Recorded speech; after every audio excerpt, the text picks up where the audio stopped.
حضرت عمر فاروق رضی اللہ تعالی عنہ آپ نبی کریم علیہ السلام کی مراد ہیں۔ آپ کو مراد رسول کہا جاتا ہے۔ سبحان اللہ۔ وہ کس طرح سے؟ وہ اس طرح سے جب نبی کریم علیہ السلام نے نبوت کا اعلان فرمایا تو غلام کم تھے، دشمن زیادہ تھے۔ تو جو دشمن تھے وہ نبی کریم علیہ السلام کو اور آپ کے صحابہ کرام علیہم رضوان کو تکلیفیں دیا کرتے تھے۔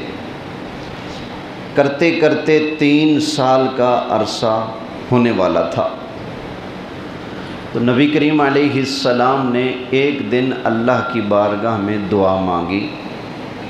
مکہ میں 2 عمر مشہور تھے، ایک عمر بن خطاب اور ایک عمر دوسرا جس کو ابو جہل کہا جاتا ہے۔ تو سرکار نے اللہ کی بارگاہ میں دعا مانگی، یا اللہ ان 2 عمروں میں سے ایک مجھے دے دے۔ نام نہیں لیا کہ مجھے عمر بن خطاب چاہیے یا دوسرا چاہیے، نام نہیں لیا۔ یہ پہلی دعا ہے۔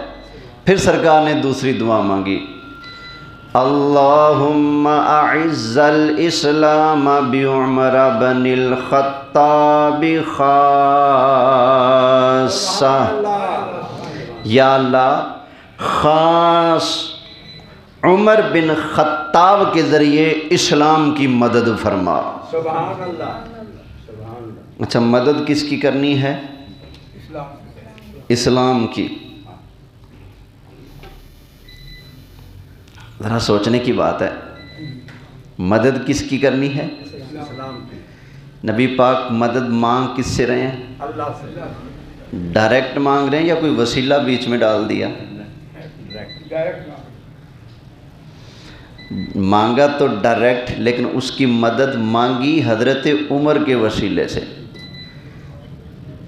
یا اللہ عمر کے ذریعے اسلام کی مدد فرما، اسلام کی تائید فرما۔ پہلے نمبر پر تو یہ پتہ چلا کہ یہ جو ہے اللہ کے پیاروں کا وسیلہ پیش کرنا، یہ تو ایسا عظیم اور برکت والا کام ہے جس کو نبی کریم علیہ السلام نے خود بھی کیا ہے۔ سبحان اللہ۔ وگرنہ سرکار یہ بھی تو کر سکتے تھے نا، یا اللہ تو ڈائریکٹ براہ راست خود اسلام کی مدد فرما۔ اور مدد تو اللہ نے ہی کرنی ہے، لیکن سرکار صلی اللہ علیہ وسلم جانتے تھے کہ مدد اللہ ہی کرتا ہے، لیکن کبھی اس کی مدد جبریل کے ذریعے ظاہر ہوتی ہے تو کبھی ابو بکر اور عمر کے ذریعے ظاہر ہوتی ہے۔ تو اس لیے عرض کی، یا اللہ ان کے ذریعے، ان کے وسیلے سے تو اسلام کی مدد فرما۔ اور دوسری بات جس پر توجہ دلانا چاہتا ہوں، سبحان اللہ، کچھ حضرات کا یہ نظریہ ہے کہ اسلام کے اندر اللہ کے سوا کسی اور سے مدد مانگنا شرک ہے، جائز نہیں ہے۔ یہ کئی حضرات کا کہنا ہے۔ تو میں ان سے کہوں گا کہ اگر یہ بات ایسے ہی ہوتی کہ اسلام کے اندر اللہ کے سوا کسی اور سے مدد مانگنا شرک ہوتا تو سب سے پہلے یہ اسلام ہی مشرک بنتا ہے۔ کیوں؟ پورے دین اسلام کی مدد حضرت عمر فاروق کر رہے ہیں اور سرکار مانگ رہے ہیں۔ تو پتہ چلا یہ اسلام کا نظریہ نہیں، وگرنہ کم از کم اسلام خود تو غیر سے مدد نہ مانگتا۔ تو سرکار نے خیر دعا مانگی، یا اللہ ان 2 عمروں میں سے یا عمر بن خطاب یا عمر بن حشام ابو جہل، ان دونوں میں سے کسی ایک کے ذریعے اسلام کی مدد فرما۔ پھر بطور خاص حضرت عمر کا نام لیا، یا اللہ اس کے ذریعے مدد فرما۔ بس سرکار کی دعا کی شان تو سبحان اللہ۔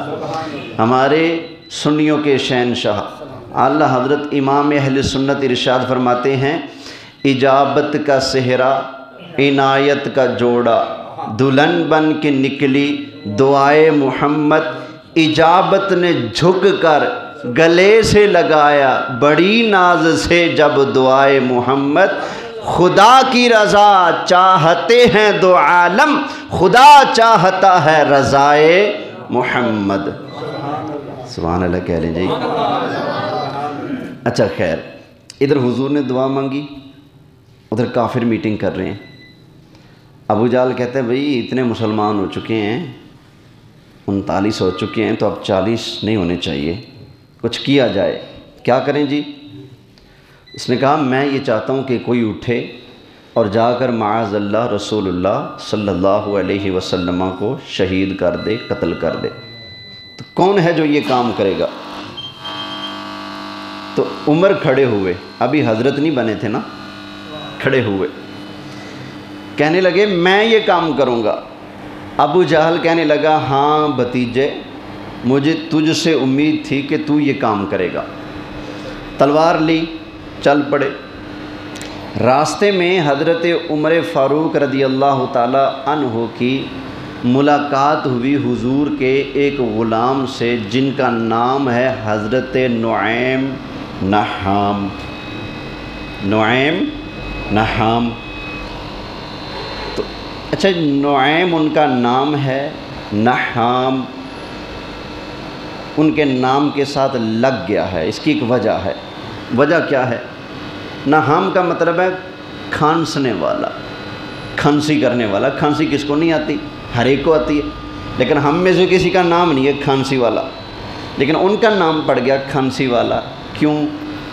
حضور علیہ السلام جب معراج پر تشریف لے گئے نا، تو سرکار مدینہ صلی اللہ علیہ وسلم نے جب جنت کے اندر قدم رکھا، حضور نے جنت کی سیر فرمائی، تو یہ نعیم مکہ شریف میں سوئے ہوئے تھے۔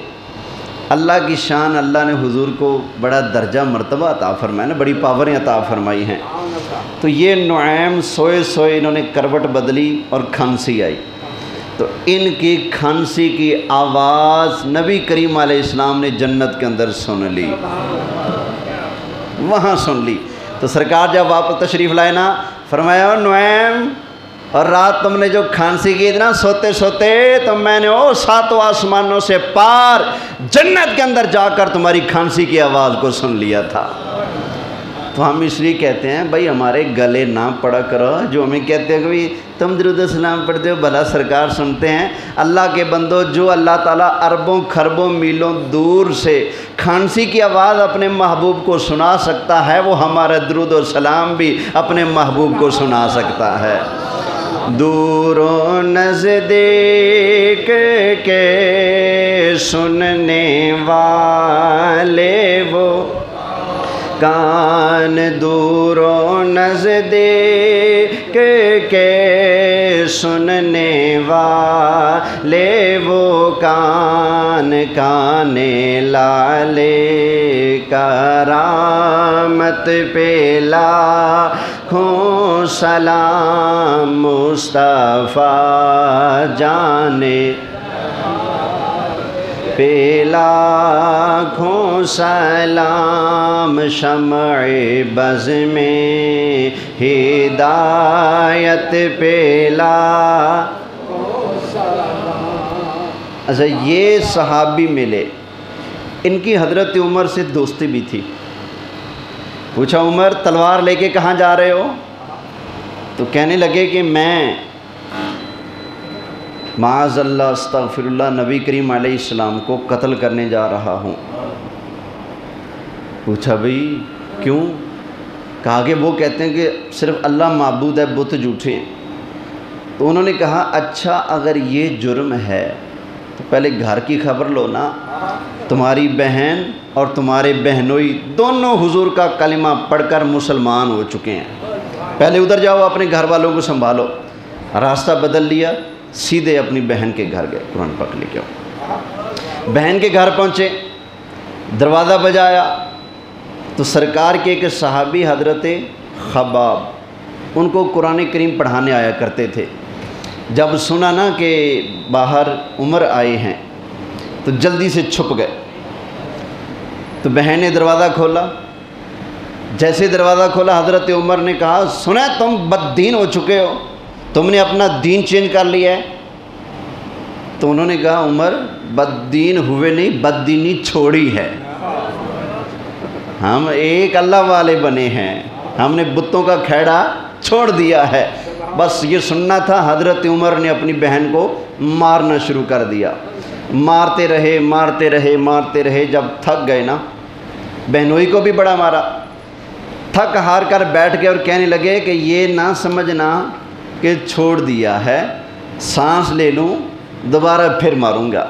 جب یہ کہا تو حضرت عمر کی بہن نے جواب دیا، کہتی ہیں عمر جتنا مرضی ٹل لگانا ہے لگا لو، جتنے مرضی سانس لینے ہیں لے لو، اے عمر مار مار کر تم ہمارے جسم میں سے جان نکال سکتے ہو لیکن ایمان کو نہیں نکال سکتے۔ جب حضرت عمر نے یہ سوچا کہ یہ تو وہی عمر کی بہن ہے جو پہلے ڈرتی تھی، تو اب اس نے کیا ایسا جام پی لیا ہے، اس کے اندر کیا ایسا کرنٹ آ گیا جو عمر کے آگے کھڑی ہو کر کہتی ہے عمر جتنا مرضی مارنے مار لو، جان جا سکتی ہے ایمان نہیں جا سکتا۔ تو سوچنے لگے کوئی نہ کوئی اثر ہے صحیح، تو دل کے اندر نا تھوڑی سی نرمی پیدا ہوئی، بیٹھ گئے، غصہ ٹھنڈا ہوا نا، کہتے ہیں چلو ایسا کرو، کچھ پڑھ رہے تھے تم، میں نے سنا ہے دروازے کے باہر، جو پڑھ رہے تھے نا وہ مجھے بھی سناؤ، مجھے بھی لا کر دکھاؤ۔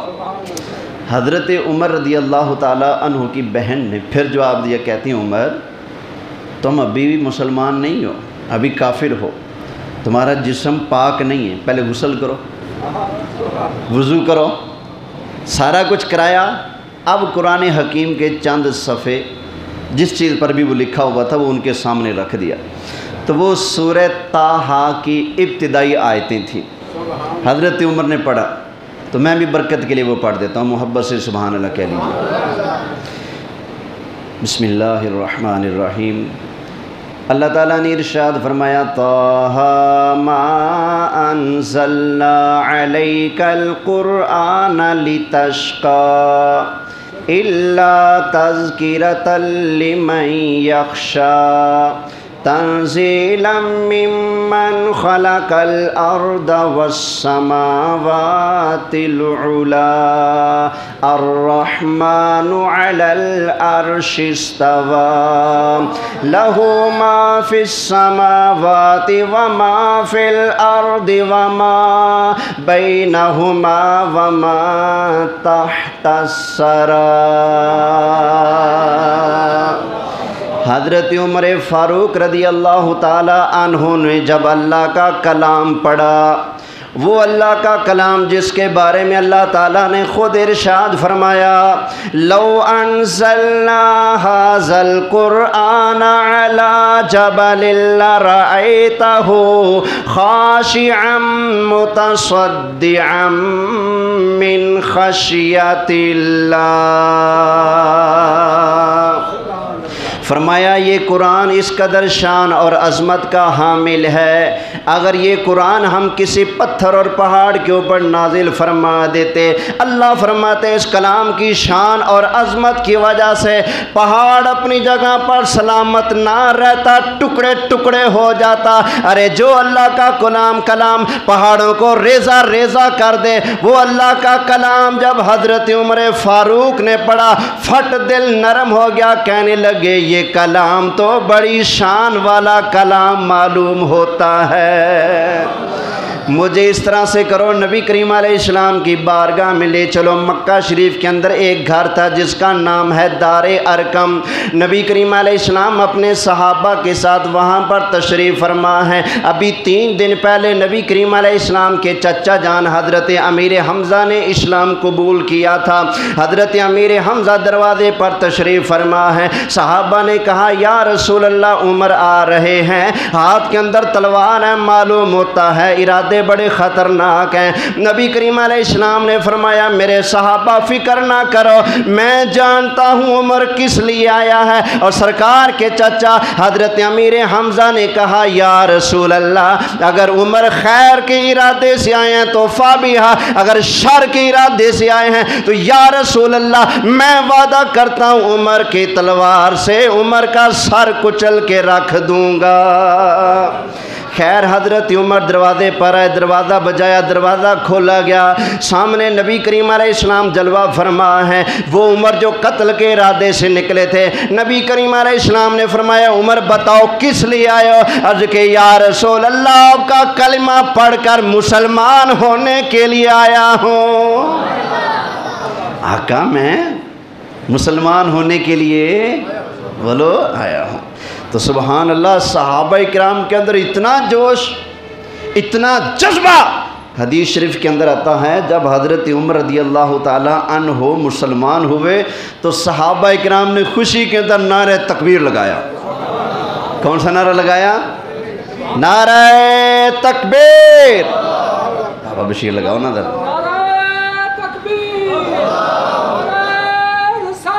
یا رسول اللہ۔ اچھا، جب صحابہ کرام نے نعرہ لگایا تو اتنے جوش اور اتنی جرأت کے ساتھ نعرہ لگایا کہ مکہ شریف کی پہاڑیوں سے آواز ٹکرا ٹکرا کر گونج کر واپس کانوں میں آنے لگی، ایسے زور کا نعرہ لگایا۔ اچھا، جب حضرت عمر ہو گئے نا مسلمان، تب کلمہ پڑھنے کے بعد پہلا کام، آقا کیا ہم سچے نہیں ہیں؟ فرمایا ہاں عمر سچے ہیں۔ کیا قرآن سچا نہیں ہے؟ سچا ہے۔ یا رسول اللہ کیا اللہ ایک نہیں ہے؟ ایک ہے۔ کیا آپ اللہ کے رسول نہیں ہیں؟ ہاں میں اللہ کے رسول ہوں۔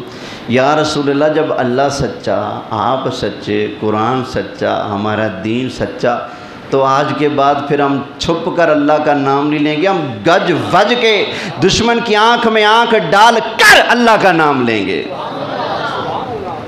توجہ ہے؟ اچھا، حضرت عمر بھی سبحان اللہ بھی کیا شان تھی۔ باقی صحابہ کرام میں سے بعض ایسے تھے، کمزور تھے نا، غربت تھی، کمزور تھے، تو ان کے کچھ معاملات اس طرح تھے جب اسلام لاتے تو جان بچانے بھی تو فرض ہے نا۔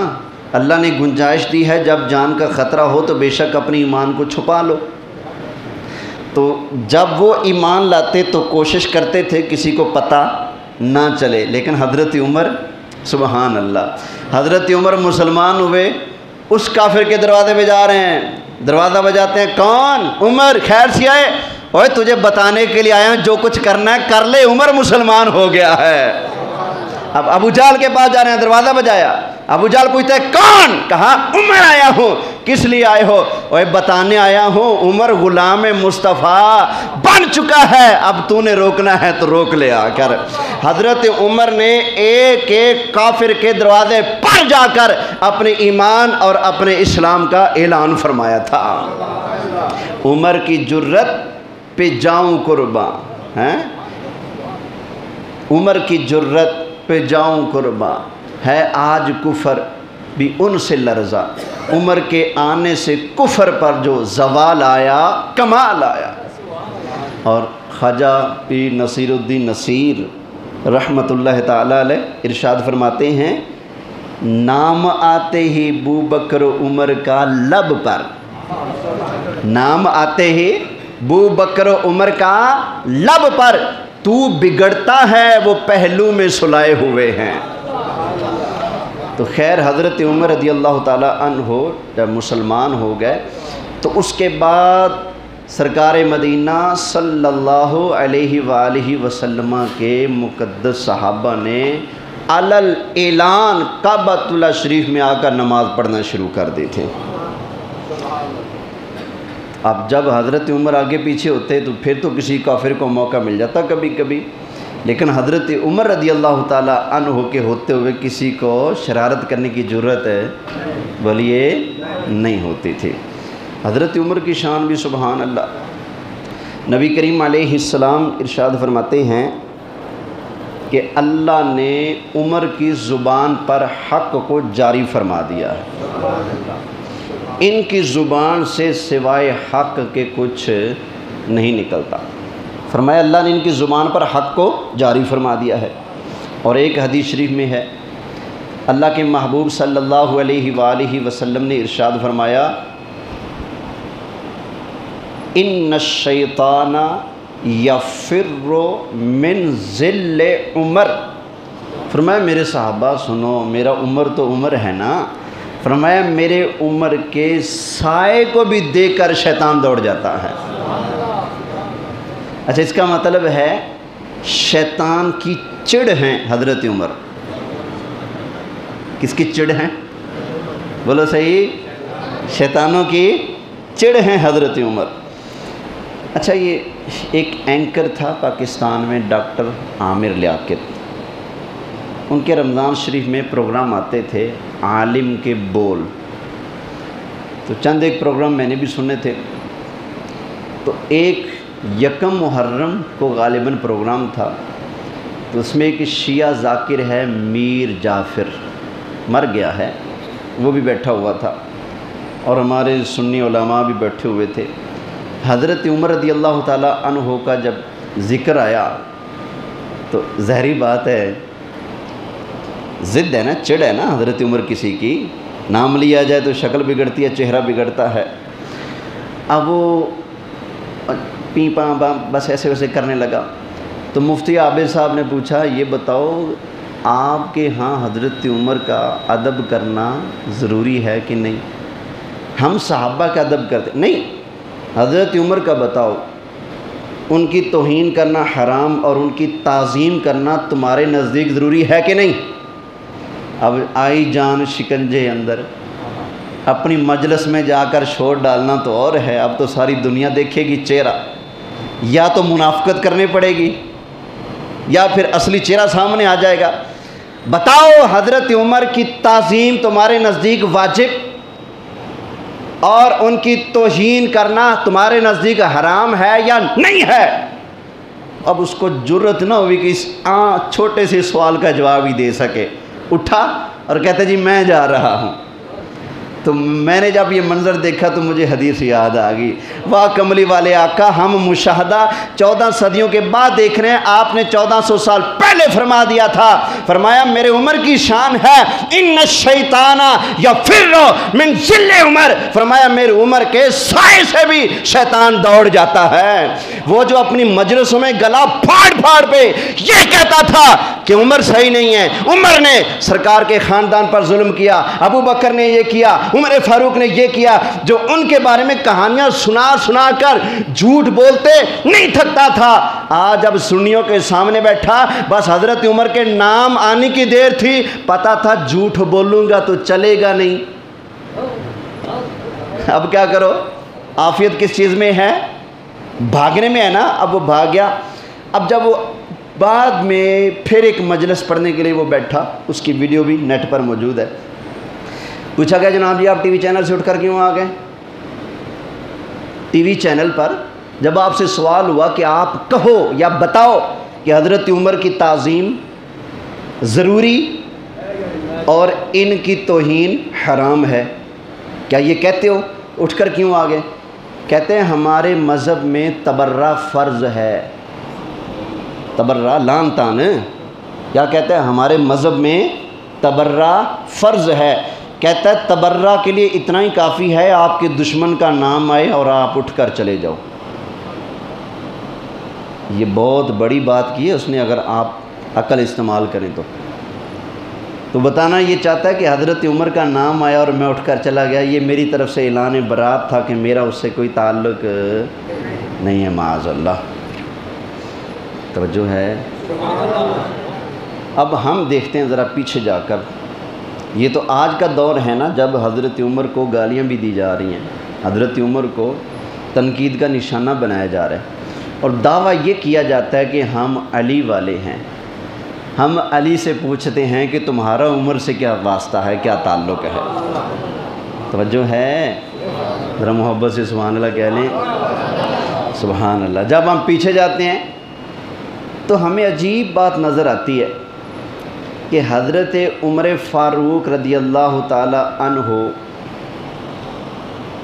آپ کے نکاح میں ایک خاتون ہیں جن کا نام ہے حضرت ام کلثوم، ان کی ماں کا نام ہے فاطمہ، باپ کا نام ہے علی مرتضیٰ۔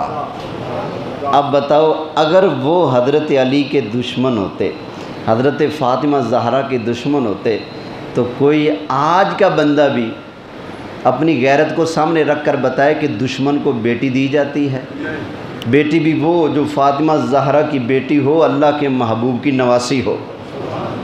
تو حضرت عمر رضی اللہ تعالی عنہ کو حضرت علی رضی اللہ تعالی عنہ نے خود اپنی بیٹی کا رشتہ دیا۔ تو پھر پتہ چلا یہ بعد والوں کی کہانیاں جھوٹی ہیں، من گھڑت ہیں، اصل یہی ہے کہ ان کے اندر آپس میں بڑا پیار تھا، بڑی محبت تھی۔ یہ محرم شریف آ رہا ہے، بڑا یوں نا دو راستے جیسے ہوتے ہیں نا، جدا جدا، یہ جنت کا راستہ ہے، یہ جہنم کا راستہ ہے، یوں لوگ محرم شریف میں صحابہ اور اہل بیت کو پیش کریں گے۔ یہ تھے صحابہ، یہ تھے اہل بیت، یہ یوں تھے، یہ یوں تھے، یہ مظلوم تھے، یہ ظالم تھے، یہ جن کو لوٹا گیا، یہ جو لوٹنے والے۔ معاذ اللہ صحابہ کرام کے کردار کو، کریکٹر کو اتنا لوز بنا کر پیش کیا جائے گا۔ تو اس لیے میں چاہتا ہوں تھوڑی سی اس پر بھی گفتگو ہو جائے۔ یہ تو ہو گیا حضرت علی کا اپنا عمل کہ اپنی بیٹی کا، حضرت فاطمہ زہرا کی بیٹی کا، حضور کی نواسی کا، حضرت علی خود نکاح پڑھا رہے ہیں حضرت عمر سے۔ سمجھ آ گئی نا؟ تو نکاح پڑھانا اس بات کی دلیل ہے، بعد میں آنے والے جتنی بھی باتیں بنانے والے ہیں یہ بالکل جھوٹے ہیں۔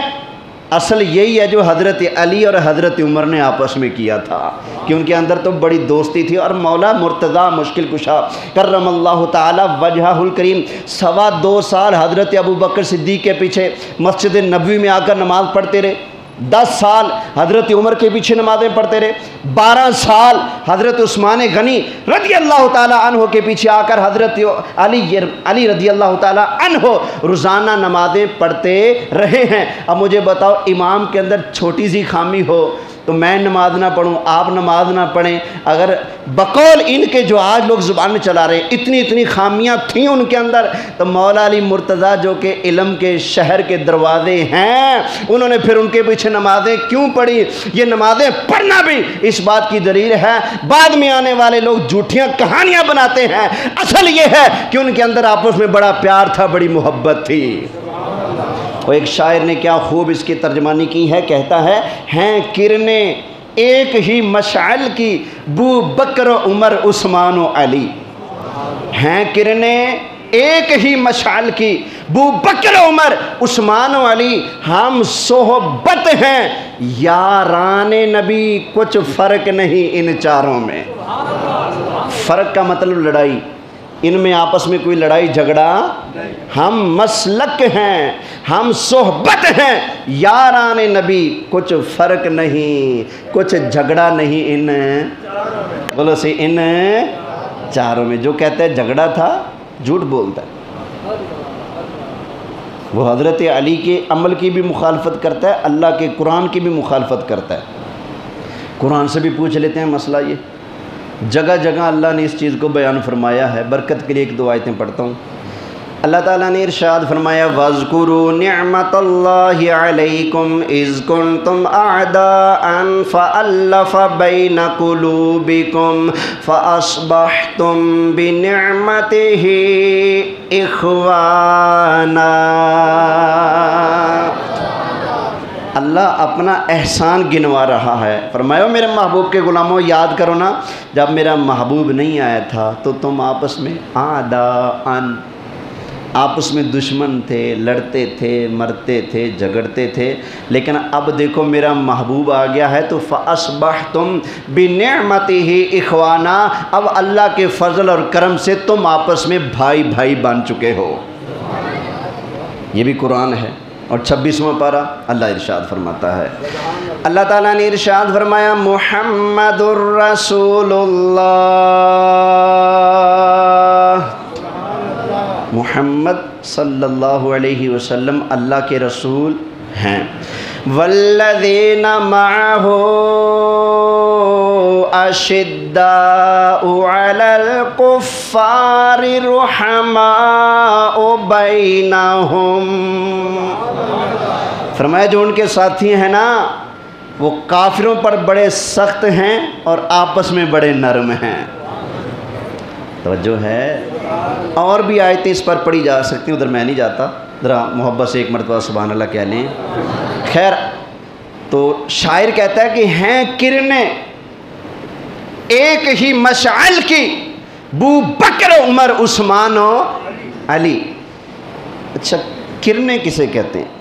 دیا جلتا ہے نا، دیا لائٹ جلتی ہے، دیوار میں سے یا دروازے میں سے جو ہلکا سا سوراخ ہوتا ہے، اس سوراخ میں سے جو باریک باریک روشنی کی لائن لکیر اندر بیٹھے کو نظر آتی ہے. بندہ بیٹھا ہو نا، دروازہ بند کر لے تو سوراخوں میں سے روشنی آتی ہے لکیر نما، اس کو کہتے ہیں کرن. تو سرکار ہیں مشعل. کیا ہے؟ مشعل.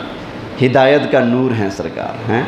سرکار اپنا ایمان کا، اسلام کا، ہدایت کا نور جو ہے وہ روشن کیے ہوئے ہیں. اس کی جو روشنیاں ہیں نا، کرنیں ہیں، ان میں سے ایک کرن حضرت ابو بکر ہیں، ایک حضرت عمر ہیں، ایک حضرت عثمان ہیں، اور ایک حضرت بولو علی ہیں. تو کہتا ہے ہیں کرنیں ایک ہی مشعل کی، بو بکر و عمر عثمان و علی ہم صحبت ہیں. جیسے ہم کلاس فیلو ہوتے ہیں نا، کلاس فیلو، ایسے ہم مسلک، ہم عقیدہ، ہم صحبت ہیں. یاران نبی کچھ فرق نہیں ان چاروں میں. اب اس پر ایک حدیث سن لیں.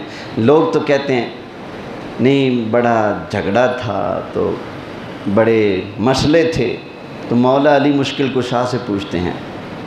توجہ ہے. شاہ مردان شیر یزداں قوت پروردگار،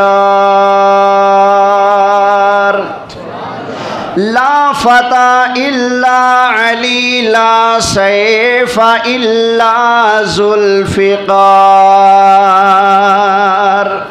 اب حضرت علی مرتضیٰ کا فرمان بھی سنتے جانا. حضرت شاہ عبدالحق محدث دہلوی رحمۃ اللہ علیہ نے اپنی کتاب مدارج النبوت کے اندر اس حدیث کو نقل فرمایا. نبی کریم علیہ السلام نے ارشاد فرمایا، اللہ تعالیٰ نے میں مصطفیٰ کریم علیہ السلام کو بڑی عظمتیں عطا فرمائی ہیں، اللہ نے مجھے بڑی شانیں عطا فرمائی ہیں. یا رسول اللہ کیا کیا درجہ عطا فرمایا؟ نبی کریم علیہ السلام نے ارشاد فرمایا، اللہ تعالیٰ نے میں مصطفیٰ کو کوثر عطا فرمایا. بولو کیا عطا فرمایا؟ سرکار نے ارشاد فرمایا اللہ تعالیٰ نے مجھے کوثر عطا فرمایا. انا اعطیناک الکوثر. اللہ فرماتا ہے حبیب پیارے ہم نے آپ کو کوثر عطا فرما دیا. کوثر کے 26 معنی. نبی کریم علیہ السلام نے ارشاد فرمایا اللہ نے مجھے حوض کوثر عطا فرمایا. پھر اللہ کے محبوب نے ارشاد فرمایا ہمارے حوض کے برتن اتنے جتنے آسمانوں کے تارے ہیں. پھر سرکار نے فرمایا ہمارے حوض کی 4 نکریں ہیں. اللہ کے محبوب نے فرمایا جب قیامت والا دن آئے گا ایک نکر پر میں ابو بکر کی ڈیوٹی لگا دوں گا، ایک پر عمر فاروق کی ڈیوٹی لگا دوں گا، ایک پر عثمان غنی کی ڈیوٹی لگا دوں گا، ایک پر علی کی ڈیوٹی لگا دوں گا. آگے نبی کریم علیہ السلام نے ارشاد فرمایا اے علی حوض کوثر کا ساقی میں نے تجھے بنا دیا. اے علی جس کو دل کرے پانی پلا دینا، کوئی تمہارا بازو روکنے والا نہیں ہوگا. حضرت علی نے سرکار کی بارگاہ میں عرض کیا یا رسول اللہ میں وعدہ کرتا ہوں حوض کوثر کا پانی میں پلاؤں گا، لیکن آقا اسے دوں گا جس کے دل میں ابو بکر کا بھی پیار ہوگا اور علی کا بھی پیار ہوگا.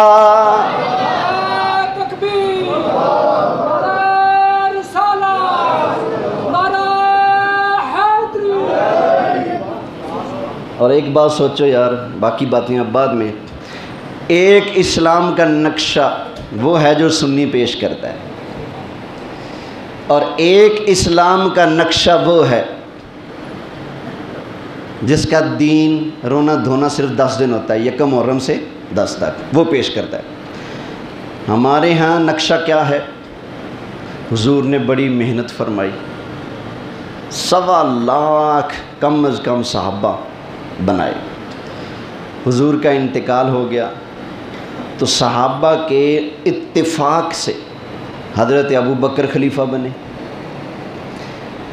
پھر ان کی وفات کے بعد آپس کے اتفاق سے حضرت عمر خلیفہ بنے، پھر ان کے بعد آپس کے اتفاق سے حضرت عثمان خلیفہ بنے، پھر ان کے بعد آپس کے اتفاق سے حضرت علی خلیفہ بنے، پھر ان کی شہادت کے بعد حضرت امام حسن مجتبی خلیفہ بنے، پھر حضور کے بعد صحابہ کرام نے ضرورت محسوس کی تو مل کر اللہ کے قرآن کو کتابی شکل میں جمع کر کے ہمیں ایسے دیا جیسے اللہ کے محبوب دے گئے تھے۔ یہ نقشہ ہے اسلام کا جو سنی پیش کرتا ہے۔ اب جن کا دین صرف 10 دن کا ہے وہ کیا نقشہ پیش کرتے ہیں؟ وہ کہتے ہیں کہ سرکار نے بڑی محنت کی، 10-12 ہزار بندے جمع کر لیے۔ اچھا جی، پھر جیسے ہی سرکار کی آنکھیں بند ہوئیں 3 مسلمان بچے، باقی سارے پھر گئے۔ اچھا، پھر کہتے ہیں کہ ابو بکر عمر عثمان نے مل کر قرآن لکھا، ادھر علی نے بھی لکھا۔ علی قرآن لکھ کر لائے تو انہوں نے ریجیکٹ کر دیا، اپنے قرآن کو باقی رکھا۔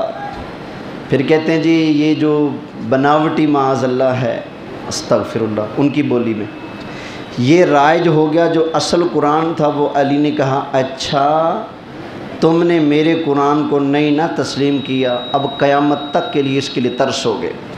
تو حضرت علی نے وہ قرآن لیا اور ایک غار کے اندر چھپا دیا۔ تو وہ قرآن پاک لے کر امام مہدی غار میں بیٹھے ہوئے ہیں، تو قیامت سے پہلے امام مہدی آئیں گے، اصل قرآن لے کے آئیں گے۔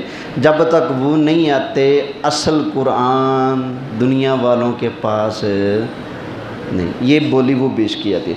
اب بتاؤ اگر یہ والی بولی اور یہ والا نقشہ اسلام کا جو وہ لوگ پیش کر رہے ہیں، یہ اگر مان لیا جائے تو اسلام کے اندر کوئی خیر نظر آتی ہے؟ بولیں نہیں نا۔ بھئی سرکار کا وصال ہوتا گیا، علی نے کہا میں خلیفہ بنوں گا، ابو بکر نے کہا میں خلیفہ بنوں گا، لڑ پڑے، صحابہ ابو بکر کے ساتھ ہو گئے، حضرت علی اکیلے رہ گئے، بس زبردستی وہ دھکے سے خلیفہ بنے۔ حضرت عمر بھی دھکے سے بن گئے، حضرت عثمان بھی دھکے سے بن گئے، حضرت علی کے اینڈ میں باری آئی۔ اس لیے لوگ آج بھی اذانوں کے اندر نا ایک لفظ کا اپنی طرف سے اضافہ کرتے ہیں، اشہد ان علی ولی اللہ وصی رسول اللہ و خلیفتہ بلا فصل، یعنی حضرت علی حضور کے خلیفہ ہیں بغیر کسی فاصلے کے، کیونکہ حضرت ابو بکر کی خلافت کو نہیں مانتے، حضرت عمر کی خلافت کو نہیں مانتے، حضرت عثمان کی خلافت کو نہیں مانتے، اگر مانتے تو کہتے کہ خلیفہ بلا فصل حضرت ابو بکر ہیں، ثانی حضرت عمر ہیں، ثالث حضرت عثمان ہیں اور رابع حضرت علی ہیں، یہ کہا جاتا۔ لیکن نہیں، خلیفہ بلا فصل بغیر فاصلے کے خلیفہ تو حضرت ابو بکر بنے نا، لیکن ان کی خلافت کو لوگ رد کرتے ہیں اور کہتے ہیں نہیں، پہلے خلیفہ حضرت علی ہیں۔ تو بلا فصل کا جو لفظ ہے آپ کو نہیں پتا ان لفظوں کے اندر کتنی بڑی گالی صحابہ کرام کو دی جا رہی ہے۔ اس لفظ کا مطلب یہ ہے کہ خلافت حق تھا مولا علی کا، لیکن سارے صحابہ نے مل کر ان کی خلافت پہ قبضہ جما کر دھکے سے ابو بکر اور عمر اور عثمان کو خلیفہ بنایا۔ اس لیے لوگ یہ رونا ان عربی کے لفظوں میں بولتے ہیں تاکہ پاکستانیوں کو پتہ نہ چلے ان لفظوں کے اندر کتنا گند موجود ہے۔ توجہ ہے؟ ذرا محبت سے سبحان اللہ کہہ لیں۔ تو اس لیے دیگ کے اندر اٹھنے والی سونی سونی خوشبو کو محسوس کر کے ادھر شامل ہونے والے نہیں بننا۔ سمجھ آ گئی نا؟ ان کا عقیدہ بھی دیکھو کیا ہے۔ صحابہ کرام کے نام لکھ کر اوپر ڈانس کرنے والوں کی دیگ کی خوشبو سونگھ کر ادھر نہیں چلے جانا۔ سمجھ آئی نا؟ جو ہر سال ایران میں 10 محرم کو نماز پڑھتے ہیں اور نماز کے اندر نعوذ باللہ اتنی بڑی زبان نکال کر یہ کہتے ہیں ہاتھ اٹھا کر اللہم لعن علی ابی بکر، معاذ اللہ اس کا ترجمہ یہ ہے یا اللہ تو لعنت بھیج ابو بکر پر۔ یہ وہ نماز کے اندر کھڑے ہو کر ہر سال 10 محرم کو کہتے ہیں۔ تو ان کی دیگوں کی خوشبوئیں سونگھ کر خبردار ان کے اندر شامل ہو کر اپنا ایمان مت برباد کرنا۔ بس یہی گزارش کروں گا کہ اسی طریقے پر رہنا جس طریقے پر آپ پیدا ہوئے ہو، جس طریقے پر آپ کے دادا تھے، پردادا تھے، جس طریقے پر امت مسلمہ چلتی آ رہی ہے کہ سرکار صلی اللہ علیہ وسلم کے بعد سب سے پہلے خلیفہ حضرت ابو بکر ہیں، پھر عمر فاروق ہیں، پھر عثمان غنی ہیں، پھر مولا علی ہیں۔ میں نہیں کہتا، مولا علی کا اپنا ارشاد بھی ہے، آپ فرماتے ہیں من لم یقل انی رابع الخلفاء فعلیہ لعنت اللہ، آپ فرماتے ہیں جو مجھے چوتھا خلیفہ نہیں مانتا اس پر اللہ کی لعنت ہے۔ یہ کس کا ارشاد ہے؟ کمال ہو گیا، نام تم لیتے ہو، بات ہم مانتے ہیں۔ الحمدللہ ہم نام بھی لیتے ہیں اور بات بھی مانتے ہیں، تم صرف نام لیتے ہو، اور تم شراب پی کر، چرس پی کر، حلیہ بگاڑ کر، مولا علی کے طریقے کو چھوڑ کر، مولا علی نے جن کے پیچھے نمازیں پڑھی ان کو گالیاں دے کر پھر مولا علی کا نام لیتے ہو۔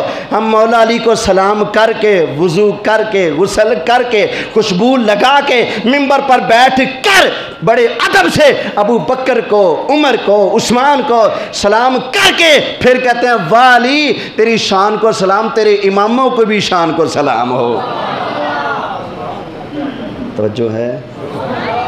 ٹائم اوپر چلا گیا جی، وما علیہ الا البلاغ المبین۔